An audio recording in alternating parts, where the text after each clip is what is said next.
before. You're used to seeing us on Zoom. Not this time. Stream quality brought to you, of course, by AVP Live. There we go. That's our There it face. is. Ariel, Here we are. Welcome. Zach, as always, here in the booth. I got Josh joining me here, a representative of HCS, of course. Want to introduce yourself? Jacob Cooper, and thanks for having me, guys. Kind of a last-minute thing, but I'm excited to be doing some commentary. It's what the house party is, man. We are the house party of grappling, so we just kind of rolled with the flow. Every good awesome. party has maybe a little bit of a plan, but Yeah, then you just everything, kinda, yeah. Just got to roll. I got to do what you got to do. Some of the best stuff happens that way. So, yeah, we're here, all right, HCS times versus Arena. We've been building towards this, HCS 17, we did a qualifier, right? We originally had 7 people ready to go. Unfortunately, James Nottingham had MRSA, unfortunately we lost him. Andrew Cockle double booked himself because that's what he does. Yeah, and I Nicole, was going to say, that sounds like a patently Cockle thing to do. And Nicole Matthew has been dealing with some health issues, but she's on the way back, so we're excited to go. Luckily, we were able to go into our stable of fighters and be able to get some. Billy LeMayu is making his way back. James and Nicole feel better. Yep. Andrew maybe get a calendar. But then the worst part about Cockle, he's not watching this because that's what he does. He's double booked. He didn't compete today. He hit me up yesterday. He's like, yo, they canceled the quintet. I'm like, dude, well, that's your problem, bro. You don't go with anybody but house party. Because you know why? I'm not going to cancel anything. One of the most Andrew Cockle things I think I've ever, and if I'm remembering this correctly, Andrew, if not, I apologize.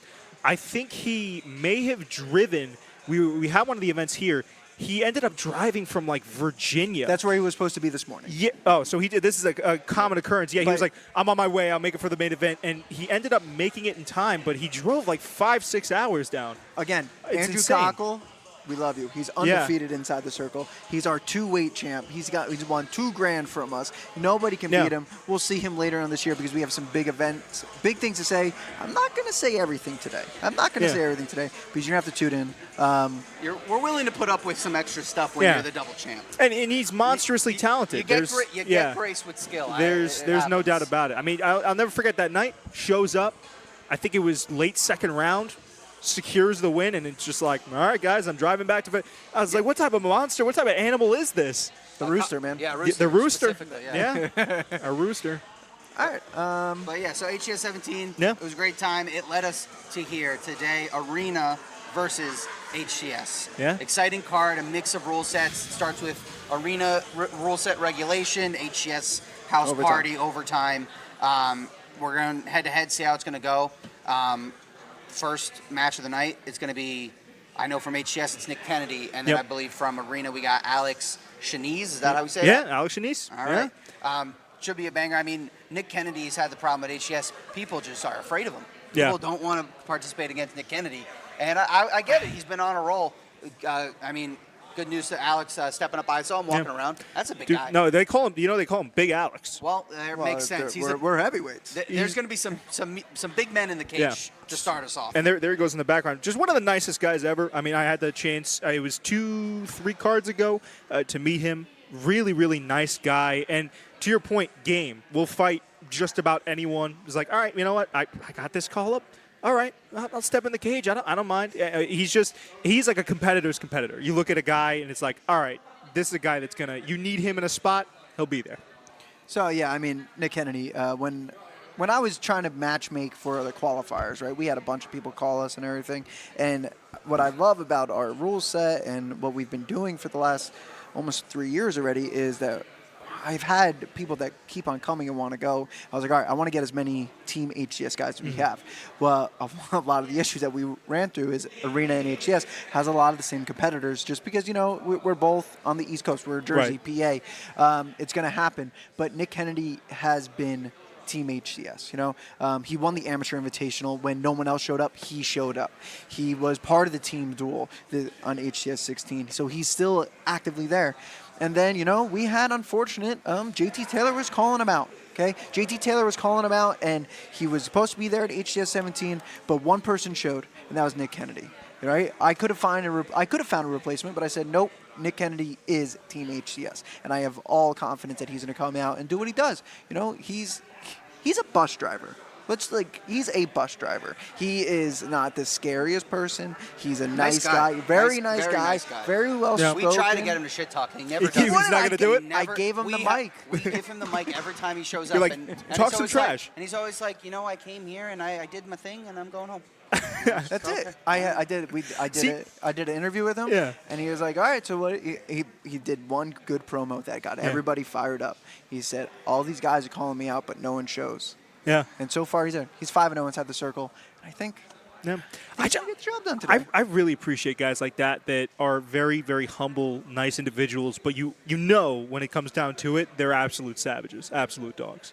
There's a certain quality about that that I really appreciate. He trains with the good guys. And, again, I can't say nothing but good things. And obviously, I'm riding Team HCS today. That's my job. I gotta. I was gonna say. I'm not gonna ask either of you for predictions because I'm pretty sure it's 5-0 on either side. But we'll go right in the next one. Then we got from Arena, we got Brendan Riggs up against Billy Liermo out of HCS, and in true HCS fashion, stepped up late notice. Late notice, bro. Fills in for James, right?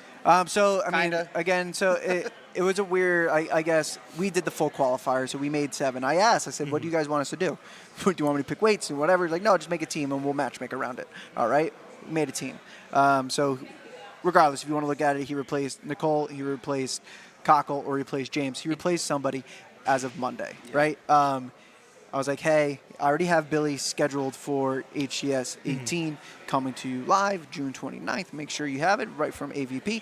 Make sure you go. But I was like, hey, I know I just said you got this match, but the house party needs you. And he said, let's go. Now, the biggest thing with Billy is, again, he's been part of us from the beginning. He started off undefeated, and then his first loss was at HCS 10 when he was going for a buggy choke, and homeboy rolled over, and his arm snapped. You're telling me about that pre-broadcast. He didn't want to tap. Yeah. He didn't tap. It was, we stopped it because your arm was broken and whatever. He took some time off, came back in the Invitational, lost in the Invitational, but he's back ready to go. And, I'm not going to say what it is, but we have some receipts. That we're going to see if we're going to come true today. I have all confidence, Billy. He's ready to go, and he's funky, man. I feel like I have to run some defense for Brendan Biggs. Because I know Brendan Biggs personally, and being nice has nothing to do with jiu-jitsu. Of course, it's a nice cherry on top, but he's also a very highly skilled individual. He's been in there with some absolute killers. Sam Malloy, who competed earlier today, his last match, unfortunately got caught with a flying armbar as he was going for a hitchhiker position. So not the way that he would have wanted his last match to go, but he's been in there with some high-level competition, and he himself is an absolute practitioner of the sport. You went against Sam Malloy? Yeah, last time What weight out. was that at? Because Sam just went at 55. The size feels different. The size Sam does went feel at 55. Well, because Brendan's a big guy. Like, That's not to what say I'm that saying. Malloy isn't, because Malloy is like, Malloy, stocky. he just went lightweight. He Yeah. went 155. I'm this trying to matchup's remember. at 85. Yeah, I gotta think. Or 75. This one's at 75. I think Malloy had a couple cheesburgers. It was a. Maybe just said, screw it, let's just go. It was a late replacement. Okay. Brendan All Biggs right, was telling me about that earlier. Okay. Yeah, so it might have been something where they had to, negotiate a catch weight or something like that. But yeah, Brendan Biggs, always a fun guy to watch. More than anything else, gets in there, competes, and makes it just an overall enjoyable match to watch, which is obviously between, it seems like, the both of us. And I am going to ask you guys to explain to me what the house rule or the house party overtime format is in a second. But, in the arena overtime rule set or the endurance rule set, I mean, it emphasizes pushing action. So ours definitely does, and there's no draws in ours. Yeah. Which I think is the benefit. that was. I was confused earlier when I saw a draw. I didn't know that was something that could happen. Coming from a wrestling background, I just never heard of people tying. Yeah. I'm just anti-ties. Anti-ties, okay. So with the idea, we want pace the entire time, right? Yeah. So the difference from us, obviously we're not doing our regulation. Our regulation for our pros is a 6-minute sub-only match. If that doesn't come to play, we go to our overtimes. Our first overtime is 2 1-minute EBI, right? So you get to start in the back or in the armbar web. Time does not matter, right? So I can sub you in 55 seconds. You can sub me in 6 seconds. That's a tie. We're going to move to the next overtime, right? Sub beats escape. Escape beats right out, okay? So we're going to both have an opportunity. We go from there. If we're still tied from that, we're going to go to a 3-minute ADCC round. It's modified, okay? So it's going to be the first one to a dominant position and hold it for 3 seconds and win. So back, side control, and Mount. All right. You hold it for 3 seconds. Now, if we're still tied from that, all right, after that 3 minutes, we're in the grueling. We're going to go back to the EBI. Right. But time matters now. So Okay. fastest escape or sub wins. Now, the difference between ours and EBI is that there's a 3-second transition. So say I have your back, right, and you're about to get out, but I slide over to Mount, and I have an arm triangle in. I'm still in control. We're not punishing for you to move from one dominant position to another dominant position, as long as the sub's in. If I just went from back to Mount, then I've lost position and it's over. But that's the overtime rules. That's a lot to take in. I'm gonna. I wish I'd been taking notes there. And we'll Yeah. reiterate it before Yeah. each overtime, of course. Our next matchup, we have Autumn Mowry up against Marissa Percelli. HCS, Marissa representing Autumn for Arena. Yep. Arena, you want to go first this time? Well, I haven't seen much of Autumn perform, but from what I've heard, she's an absolute dog. Most of our arena crew, I mean, it seems like you guys have that format where you push the pace too, but it's something about the cage. It's something about both our formats that it just attracts some of the most, I want to say violent, but individuals that are really, really key to get in there, compete. I mean, we were commentating the last one. We saw most of those matches, it came down to pin or like split-second kind of adjustments. Yep. The pace was being kept. So from everything I've heard from Autumn, she's an she fits that bill entirely. Yeah, Marissa Percelli, homegrown HCS. She kind of came onto the scene. I think we kind of pelted her. She won the belt of finisher. She's done all that. She was part of our team dual female champs, Villain Era. She is 5-1. Her only loss was to Maya Malton, a black belt down from Virginia. She comes at it, man. She's one of those girls that are tough to get matches because she's a little upper in the weight classes. But it's someone that I'm very excited to. And another person that I called instantly, it was supposed to be her and Nicole Matthew. When you think HCS girls, you think of those two kind of right away. And she just works, man. She's something about her. You're gonna see her. She's there. She's exciting to watch. She's not someone that you're going to worry about being boring or anything like that. And she's going to play the game, It's different, And I told when I was talking to the team, right, I said, listen, it's a little different, right? You got 3 rounds to go. We need 2 subs, and you win, You look at it. I know it's a lot of it sometimes that adrenaline dump. So we'll see how we go. But I think everyone's been prepared. And I'm excited, She's competed in all high-level games. So, and we'll see. The ladies always bring it. They're always Always. exciting matchups. We're running out of time here, so we'll quickly get to the last two. Our co-main event, we have Connor Dixon representing Arena up against John Perez, HCS. HCS, you go first this time. 5-0. Hasn't been He impresses every time. Dude, his match at the qualifier, he's a 205er, but boy, he moves like he's rolling barambolas. He's doing whatever. He's 205 and about 200 of it's muscle.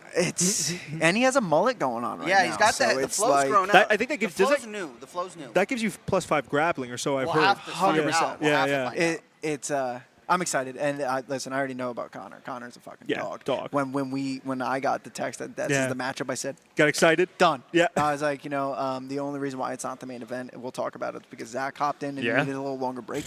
But I said this should be your main event. This is absolutely probably the best match that we have. And the co-main, Doesn't get any better than that. This is the one that I'm like, oh, dude, John. But John's here. John's coming into HCS 18. He's already signed up for the app. Never mind. I'm not going to tell you exactly what's coming up. If you finish that word, you might know what's coming. So he has big things coming up, and man, he's game. He was also last week. I don't know if that avoided. He was on vacation. I think he was in Hawaii or whatever. Saw him doing front flips off cliffs, and again 205. Yeah, but all muscle. Yeah, athlete.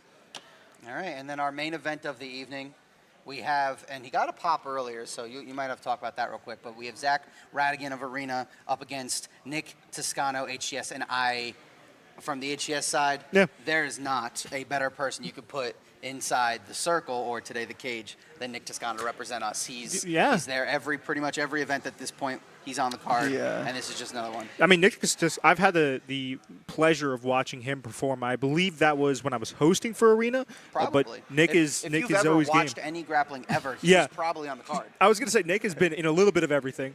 And I can't think of a better guy to step in there with Zach Radigan. And Zach Radigan, we both watched him perform earlier, went through an absolute war, didn't get the nod the way he would have wanted, but, still a guy that took a pro MMA fighter, Bob, and really made him work for everything he got. It was a very, very late submission.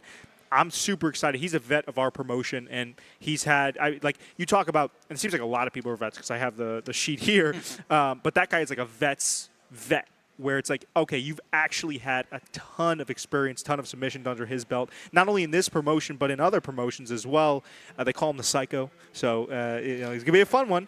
We'll see what happens here. I talked, like I told you before, I talked to Zach when I walked in. I said, hey, thank you, one, for saving the card, right? Nick's opponent pulled out at the last second, and then I've been trying to get Zach on the HCS, and he wants to, but he said, dude, I have a big day ahead of me, and like I said he might have 6 rounds today, if not more now with the overtime, right? He's already went 3. He got sub late in that 3rd round. But it's going to be an exciting card, and I'm excited that we did this collab, but hopefully it's the first of many. Yep. Yeah. I think the 2 energies go, and we have a lot going. And we'll be back in 30 seconds or so don't go But anywhere. I'm leaving. I am Josh is full gone. You'll Team hear him, though. HCS You'll now. definitely hear him. He'll be coaching nice and loud as always. We'll be right back. Don't go anywhere. That was Inside the Circle. Thank you for joining. Thanks for having me, guys. Thank you.